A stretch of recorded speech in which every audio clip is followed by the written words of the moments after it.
Hello, వంకాయ ఆలుగడ్డ మునక్కాయలు వేసి కర్రీ చేశానండి. చాలా బాగుంది. వంకాయల్ని ముందుగానే క్లీన్ చేసి పెట్టుకోండి. ఉప్పు నీటిలో వేసుకోండి. తరిగిన తర్వాత ఆలుగడ్డలు కూడా ఉప్పు నీటిలో వేసుకోండి. మునక్కాయలు కూడా తరిగి పెట్టుకోండి. అన్నీ రెడీగా ఉంటే చేయడం చాలా సులభం కదా.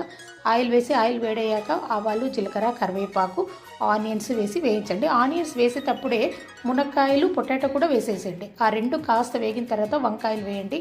వంకాయలు, ఉప్పు, పసుపు వేసేయండి. లేకుంటే వంకాయలు నల్లగా అయిపోతాయండి. చూడండి, ఇలా అయిన తర్వాత కట్ చేసుకున్న టమాటాలు కూడా ఇందులో వేసి వేయించండి. ఇప్పుడు నేను కాస్త కొబ్బరి, చెక్క, లవంగ, కొత్తిమీర, అల్లం, వెల్లుల్లి పేస్ట్ చేసుకున్నానండి. చాలా తక్కువ క్వాంటిటీలో తీసుకోండి, ఎందుకంటే ఇది నాన్ వెజ్ ఏం కాదు కదా, వెజిటేబుల్స్ కాబట్టి.